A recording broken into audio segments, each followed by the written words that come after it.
কাকা কি বানাইতেছেন এটা? জলের ফিল্টার।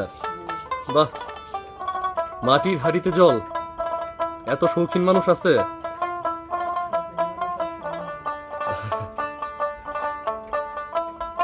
আচ্ছা, এই ফিল্টারগুলো কত করে বিক্রি করেন?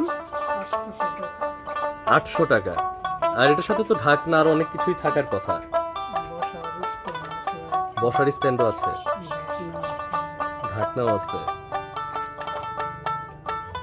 আরো তো অনেকগুলোই বানাইছেন এখানে। তারপরে এই হাঁড়িগুলো কি আপনি বানাইছেন? অন্য আরেকজন বানাইছেন না?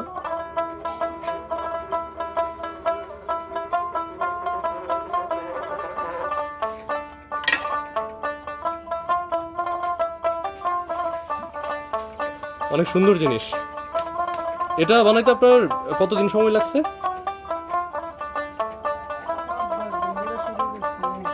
8-10 দিন। আচ্ছা কাকা, ভালো থাকবেন, অনেক ধন্যবাদ।